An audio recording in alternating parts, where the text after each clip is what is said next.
अस्सलाम वालेकुम व्यूवर्स, मैं हूं साकिब सईद और इस वक्त हम इलेक्शन कमीशन के बाहर मौजूद हैं। मेरे साथ मेरे दोस्त इकराम राजा मौजूद हैं और बड़े बेहतरीन रिपोर्टर हैं। हाई कोर्ट को देखते हैं, इलेक्शन कमीशन और पाकिस्तान तहरीक इंसाफ के जो इस वक्त जितनी भी मामलात हो रहे हैं इलेक्शन से मुतालिक और जितनी भी उनके केसेस हैं कोर्ट्स में, उनको बड़ी करीब से देख रहे हैं। इकराम, कैसे हैं आप? खुशामदीद। बहुत शुक्रिया। हमेशा की तरह हम अक्सर करते रहते हैं, तो आज इलेक्शन की गहमा गहमी है और मैं आपको बड़ा सराहता हूं कि आप उन जर्नलिस्ट में जो इलेक्शन कमीशन के हवाले से बड़ी मुस्तनद खबरें देते हैं, इससे हटके कि किस पार्टी को क्या फ़ायदा होता है, किसको क्या नुकसान होता है, और बहुत कम जर्नलिस्ट ऐसे हैं जो ऑब्जेक्टिव रिपोर्टिंग करते हैं। Thank you. तो नाजरीन, आज हम बात करेंगे कि पाकिस्तान तहरीक इंसाफ को जो लेवल प्लेइंग फील्ड नहीं मिल रहा, उनके साथ जो कागजात छीनने के जो वाक़यात हो रहे हैं, तफसील चूँकि इकराम के साथ है, वो ज़्यादा नज़दीक से कवर कर रहे हैं, तो मैं इनसे पूछूंगा कि किसके कागजात छीने गए हैं। देखें साकिब, सबसे पहले तो वो पटिशनर जो काजी फाइज ईसा की अदालत में जिसके ऊपर नोटिस हुआ था, जिसको बैरिस्टर उमैर न्याजी, अभी मुलाकात भी हुई हमारी, हम उनका इंटरव्यू भी करेंगे, लेकिन वो जल्दी में थे। उन्होंने कहा जी मैं अडयाला जेल जाना 4 बजे। खान साहब की पहले तो ब्रेकिंग आपके नाजरीन के लिए की, इस वक्त अडयाला जेल में 4 बजे एक मीटिंग है इमरान खान की, और उसमें इमरान खान के जो लॉयर्स जो हैं वो सारे उनको उन्होंने बुलाया हुआ है, और इमरान खान जो टिकट्स हैं और जो कागजात छीनने के वाक़यात हैं उसके ऊपर ब्रीफिंग लेंगे और अगली हदायत जारी करेंगे।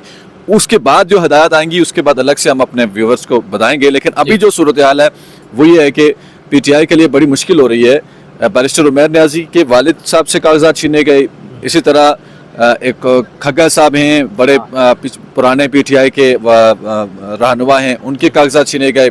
ना सिर्फ उनके बल्कि सनम जावेद जो इस वक्त PTI की लाहौर में बड़ी हवा बनी हुई है कि वो मरियम के मुकाबले में कॉन्टेस्ट करेंगे इलेक्शन। मैं आपको बताऊं कि बड़ी बेचैनी है नून लीग के हलकों में कि अगर ये कल की खातून जो है वो पहली बार जो इलेक्शन में आ रही है, अगर ये मरियम के मुकाबले में खड़ी हो गई तो चूंकि इमरान खान के बारे में अभी ये राय है कि जी इमरान खान खंबे को भी टिकट देंगे, वो जीत जाएगा।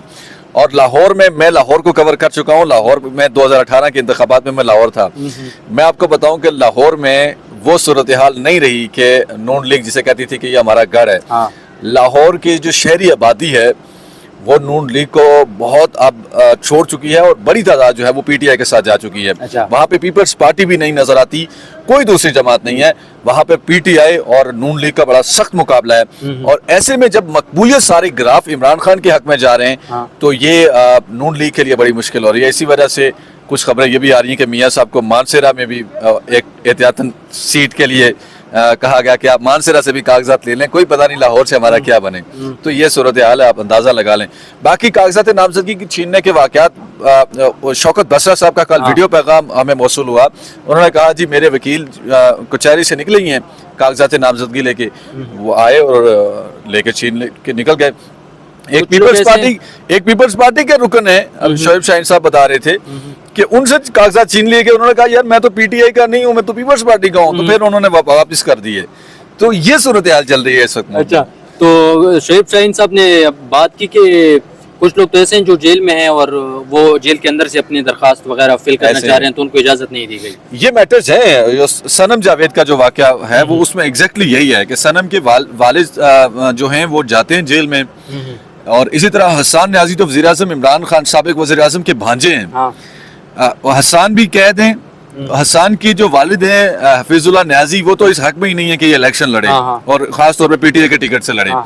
लेकिन जो हसन की जो वालदा हैं जो अडयाला जेल में आती भी हैं रोजाना, अभी भी वो आई होंगी, उनसे हमारी मुलाकात होती है। मैं आपको खबर दूं कि जो हफीजुल्लाह न्याजी साहब हैं वो एक तरफ है, बाकी पूरी फैमिली इमरान खान के साथ है। अच्छा। और वो उसकी कागजात नामजदगी के लिए जेल में जा रहे हैं, हसन न्याजी के किसी से दस्तखत हो जाएं। मतलब हसन न्याजी के वालिद एक तरफ है, पूरी बात पूरी वालिद कह रहे हैं कि जी इलेक्शन नहीं लड़ना, लेकिन जो उसकी वालदा है वो बड़ी एपॉलिटिकल हैं, उनकी सियासी सोच नहीं है वालदा की, बिल्कुल आम घरेलू खातून है। हफीजुल्लाह न्याजी साहब की बात करें, वो बड़े साफी हैं, जियो पे बैठते हैं। जी, तो हफीजुल्लाह न्याजी साहब की जो बेगम है वो अडयाला जेल में, हमें मुलाकात भी हुई है मेरी उनसे मैंने पूछा भी इस ज़मन में। वो कह रही है कि जी हम हसन के हर सूरत कागजात जमा करवाएंगे, और हसन के कागजात के लिए वो आजकल मारे फिर रही हैं जेल में, किसी तरह दस्तखत हो जाएं। अगली खबर मैं आपको दूं कि अगर हसन के दस्तखत ना हुए तो जो हसन की जो माँ हैं वो या तो खुद खड़ी होंगी या फिर अपने किसी दूसरे बेटे बेटी को या फिर किसी भी दूसरे ऑप्शन को वो उसको लेंगी, क्योंकि इमरान खान की हिदायत है कि जो मेरी बहन है हफीजुल्लाह की जो अहलिया हैं वो इमरान खान की बहन है, तो इमरान खान की ये हिदायत हैं कि हसन न्याजी का एक टिकट है और उस टिकट को यूटिलाइज उसकी जो मेरी जो बहन है जो हफीजुल्लाह न्याजी की अहलिया हैं वो करेंगी जैसे मर्जी, क्योंकि वो इंडिपेंडेंट हैं, आज़ाद हैं, वो घूम फिर सकती हैं, इमरान खान तो जेल में है, तो वो उनको कहा गया कि आप ये एक टिकट है इसको यूटिलाइज करें आप। अच्छा अच्छा अच्छा, तो ये मामलात हो रहे हैं जी, पीटीआई के साथ। अब से ये बात हमने इसलिए शुरू की कि अब से कुछ देर कबल ये इलेक्शन कमीशन के बाहर ही हम मौजूद हैं। पाकिस्तान तहरीक इंसाफ के रहनुमा शोएब शाहीन यहाँ पर पहुंचे और उन्होंने एक दरख्वास्त जो है वो जमा करा दी है इलेक्शन कमीशन में, और उन्होंने उसमें मुख्तलिफ यही तमाम तर बातें बयान की हैं कि कुछ आरओज हैं, DROs हैं, वो हमारे जो कागजात हैं वो नहीं ले रहे। ये आप भी, मैं सवाल मेरा आपसे है कि आप बताएं ना, ये इलेक्शन कमीशन के अंदर पीटीआई के साथ ये जो सूरत हाल मैंने बताई आपको, इलेक्शन कमीशन इसके ऊपर क्या कर रहा है? मुझे लगता है कि इस पे तो समाअत हो सकती है, बाकी क्योंकि अर्जेंट मैटर है और इनका मामला भी है कि हमसे जो कागजात नामजदगी हैं वो हमें नहीं दी जा रहे, और किसी जगह पे अगर हम जमा कराने जा रहे हैं तो वो लिए नहीं जा रहे, और कुछ जो इनके लीडर्स हैं वो जेल में हैं, तो उनको दस्तखत करने की इजाजत या फिल करने की इजाजत वहाँ पे नहीं दी जा रही। तो इलेक्शन कमीशन का मेरा ख्याल है कि इस मैटर को सुनना चाहिए और अर्जेंटली सुनना चाहिए, लेकिन अब चूंकि 4 बजे चीफ इलेक्शन कमिश्नर से मुलाकात है इनकी, उसमें वाजे हो सकेगा। आपको लगता है कि चीफ इलेक्शन कमिश्नर अगर बिलफर्ज कोई हुक्मनामा भी जारी करते हैं निगरान हुकूमतों को, आपको लगता है कि चीफ इलेक्शन कमिश्नर और निगरान हुकूमतों के हाथ में है ये चीजें कि वो अगर कोई अहकामात जारी करेंगे तो मामला ठीक हो जाएंगे? मुझे नहीं लगता, जिस तरह की सूरत हाल है इलेक्शन कमीशन के अंदर तक अगर कोई ऐसी चीज है जो आप समझते हैं कि वो चीफ के हाथ में है तो वो हो सकता है, लेकिन जहाँ पे उनकी वो जो आप कह रहे हैं टेरिटरी जहाँ पे वहाँ खत्म होती है उसकी, तो वहाँ पे मुझे नहीं लगता कि कोई निगरान हुकूमत या उस तरह की जो चीफ का हुक्म, या मुझे मुश्किल लग रहा है, मुझे मुश्किल लग रहा है। उसकी वजह यह है कि मतलब उसकी वजह यह है कि चीफ इलेक्शन कमिश्नर और ये इदारे जो हैं वो इस चीज को डिफरेंट एक एंगल से देख रहे हैं। उनका पर्सपेक्टिव ये है कि कुछ मामलात जो हैं उनका ताल्लुक है 9 मई से, और कुछ पेवरली सियासी पॉलिटिकल यहाँ पे जो चीजें हो रही हैं वो उनको एक अलग डिफरेंट एंगल से देख रहे हैं। तो इसमें 9 मई के तो बिल्कुल सीधे सीधे वो मुल्ज़मान तो अंदर है ना, जेलों में पकड़े हुए हैं, लेकिन जो बाहर हैं लोग, जो वकील हैं, मसलन उमैर न्याजी तो 9 मई में नहीं आते ना, इसी तरह खगा साहब हैं, इसी तरह तो इस पे इलेक्शन कमीशन को नोटिस लेना चाहिए। खुद शोएब शाहीन साहब के बारे में अभी एक हमारे जर्नलिस्ट साथी बता रहे थे कि 15 कागजात नामजदगी यहाँ से लेके गए हैं वो, तो मतलब इतनी हद तक उनके ऊपर उनको प्लानिंग करनी पड़ती है, इतना दबाव है। देखें एक चीज है, 14-15 कागजात नामजदगी लेके गए हैं कि पता नहीं पहला यूज होगा, दूसरा यूज होगा, तीसरा होगा, फिर कवरिंग कैंडिडेट्स रखेंगे, किसको रखेंगे, क्या करेंगे, इस तरह के। देखिए इकराम, मैंने यही सवाल कुछ दिन कबल चीफ इलेक्शन कमिश्नर से किया। मैंने कहा सर ये जो मामलात नजर आ रहे हैं इसका मकसद ये कि जब इंतखाबात होंगे तो ये बड़े मुतनाज़ा इंतखाबात हो सकते हैं जिसमें एट द एंड जो कसूरवार ठहराया जाएगा वो इलेक्शन कमीशन ही होगा। डेफिनेटली। तो उसने वो हंसे और उन्होंने कहा कि यार आपको भी पता है, मुझे भी पता है कि इस मुल्क में क्या हो रहा है, मैं तो चाहता हूँ कि इस मुल्क के हालात जो हैं वो बेहतर हों और तमाम तर जो सियासी जमातें हैं वो मिलकर बैठें और हालात को ठीक करें। ठीक है। लेकिन उसने कहा कि जहाँ तक मेरी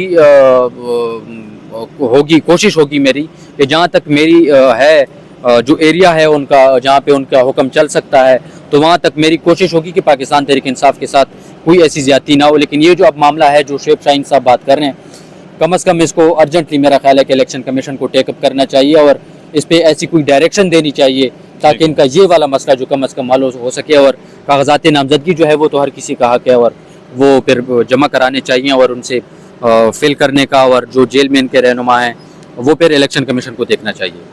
तो ये बताएं आपके हाई कोर्ट में आज क्या मामला था? देखिए जी, हाई कोर्ट में इमरान खान का जो ट्रायल है जो अडियाला जेल में साइफर का हो रहा है, सलमान अकरम राजा हाई कोर्ट में उन्होंने पटिशन डाली हुई थी, आज वो पेश हुए। एडिशनल अटॉर्नी जनरल हुकूमत की तरफ से आए लेकिन वो कोर्ट को सेटिस्फाई नहीं कर पाए। अच्छा। अब कल के लिए जस्टिस मियां गुल हसन औरंगजेब सुन रहे हैं इस केस को, उन्होंने अटॉर्नी जनरल को तलब कर लिया है कि आप कल आएँ कोर्ट में, बताएं ये खुफिया तरीके से आप कैसे ट्रायल कर रहे हैं, क्योंकि इन्हीं जज साहब ने जस्टिस मियां गुल हसन औरंगजेब और उनके साथ खातून जस्टिस समन रिफत, इन दोनों ने एक ऑर्डर दिया था, आपको याद होगा कि अडयाला जेल के अंदर ट्रायल जो है वो नहीं हो सकता। जेल के अंदर अगर ट्रायल करना है तो फिर उसमें पब्लिक को भी जाने की इजाजत दें, मीडिया को भी एक्सेस दें। शुरू में ट्रायल दोबारा जब शुरू हुआ तो इजाजत दी गई, लेकिन फिर अचानक से वो पाबंदी लग गई। अब मालूम नहीं कि उसके पीछे क्या चीजें हैं।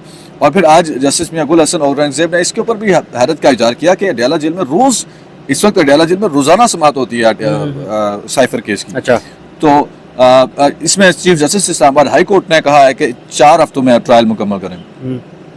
जस्टिस मियां गुल हसन ने बड़ा इसके ऊपर हैरत का इजहार किया है कि ये कैसे हो सकता है। हम तो नॉर्मल जो आम केसेस होते हैं 4 हफ्ते, तो हम उसमें भी कोर्ट को नहीं कहते, ट्रायल कोर्ट को, कि 4 हफ्तों में मुकम्मल करें। तो ये ऐसा क्यों? तो ऐसा मुझे लग रहा है कि कल जब अटॉर्नी जनरल पेश होंगे, अगर वो कोर्ट को सेटिस्फाई नहीं कर पाए तो इमरान खान का ये जो ट्रायल दोबारा से शुरू हुआ है जेल के अंदर ट्रायल, ये भी कलअदम हो जाएगा।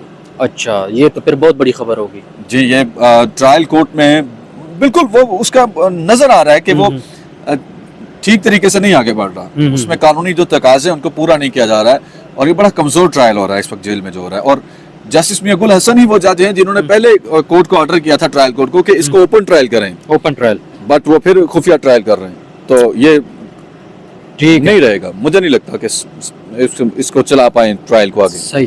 तो इलेक्शन कमीशन की खबर भी शेयर कर देते हैं अपने नाजरीन के साथ। वो खबर ये थी कि फवाद हसन फवाद का भी आज मामला था। जी, आज वो क्या बना, वो उसका मामला ये था कि जो दरखास्त गुजार थे वो आज नहीं आए। ठीक है। वो अपने कागजात नामजदगी कहीं पे जमा कराने जा रहे हैं। अच्छा, तो उस पे वो वकील साहब जो वकील साहब थे, आज वो खुद अपने कागजात नामजदगी जो है वो पाकिस्तान पीपल्स पार्टी की जानिब से वो जमा कराने जा रहे हैं। तो मामला ये हुआ कि अच्छा, ये वकील साहब पहले पीपल्स पार्टी के साथ थे या अचानक से पीपल्स पार्टी के कागजात उनको याद आ गए? मुझे नहीं लगता कि पहले पीपल्स पार्टी, कंफर्म नहीं है, कंफर्म करेंगे, लेकिन अभी अचानक से आज उनसे हमने रब्ता किया तो उन्होंने कहा कि आज मैं नहीं आ सकता। अगर मैं यहाँ पे आ गया तो मेरा सारा, क्योंकि वो कल आखिरी दिन है कागजात नामजदगी जमा कराने का, उसने कहा पूरा मेरा दिन ज़ाया हो जाएगा। समाअत का क्या बना? समाअत का ये हुआ कि विफाक के कुछ नुमाइंदे आए हुए थे, उस पर उन्होंने कहा कि जो चीफ इलेक्शन कमिश्नर ने उनसे पूछा कि हमने आपको ऑर्डर दिया था, उसका क्या हुआ? ठीक है। उन्होंने कहा कि उस पे कर देते हैं। तो उन्होंने कहा, चीफ इलेक्शन कमिश्नर ने उनको दोबारा कहा कि हमने आपको ऑर्डर दिया था कि आप जो हैं जो हाथ चीमा है उसको जल्द से जल्द तो हटाएं आप। हाँ। उसका क्या हुआ? दूसरे का अभी तक नहीं हुआ। दूसरे का ये हुआ कि चूंकि वकील नहीं था, दरखास्त गुजार खुद नहीं था, ठीक है, तो वो समाज जो है वो मुलतवी कर दी। लेकिन ये कब तक अब हियरिंग होगी? डेट अभी नहीं बताई। अच्छा। लेकिन असल बात जो है वो चीफ इलेक्शन कमिश्नर ने कहा कि आज ही उस पर अमल करें और हमारा हुक्म जो है उसकी तामील करें। उन्होंने चीमा तो गए आज उन्होंने, चीफ इलेक्शन कमिश्नर ने कहा कि आप उस पर आज उस पर अमल करें। लेकिन फवाद हसन फवाद का जो मामला है, अब वो चूंकि दरखास्त गुजार खुद ही नहीं है और वो पेश ही नहीं हुए, तो उसी वजह से उस पर फिर आगे मजीद कोई बात ऐसा लग रहा है कि शायद मामला सेटल हो गया है, क्योंकि फवाद हसन फवाद के बारे में ये तासुर है कि वो एस्टेब्लिशमेंट की तायद के साथ बैठे हैं और एस्टेब्लिशमेंट ने उनको कुछ बड़े की प्रोजेक्ट्स दिए हुए हैं, जिसमें सबसे बड़ा प्रोजेक्ट जो है वो PIA की निजकारी है। हाँ। तो अगर फवाद हसन फवाद को हटाया गया तो वो बड़ा प्रोजेक्ट मुतासिर होगा। देखें, अब इसका ना एक ही तरीक़ेकार हो सकता है कि जो दरखास्त गुजार है वो ना आए, इसकी पैरवी छोड़ दे, जैसे आज नहीं आया। मेरा भी उनसे बात करने से पहले जो मैंने डायरेक्टली नहीं की, मैंने एक दोस्त को कहा, तो मैं चूंकि बिजी था, उसने उनसे बात की। उससे पहले मैं उनको बता चुका था कि मेरा ख्याल है कि यार वो नहीं आएंगे। दरखास्त गुजार के बारे में वैसे आप ही शायद मुझे बता रहे थे कल के वो भाई लोगों के एक आम तासुर ये है कि उनका जो है वो, तो बस फिर आप समझ लें फवाद हसन फवाद का केस मुझे भी नहीं लगता कि उनका किसी मंतक के अंजाम तक पहुंचेगा। Thank you so much. आज इलेक्शन कमीशन, हाई कोर्ट और पॉलिटिकल जो एनवायरनमेंट है इंतखाबात से पहले क्या बन रही है उससे मुतालिक हमने बात की। मजीद कोई अपडेट्स होंगी इलेक्शन कमीशन में, चूंकि पाकिस्तान तहरीक इंसाफ की टीम दोबारा आएगी 4 बजे और chief election commissioner Sikandar Sultan Raja से बात करेगी। उस मीटिंग में क्या होता है वो अगली वीडियो में आपसे शेयर करेंगे। Thank you so much.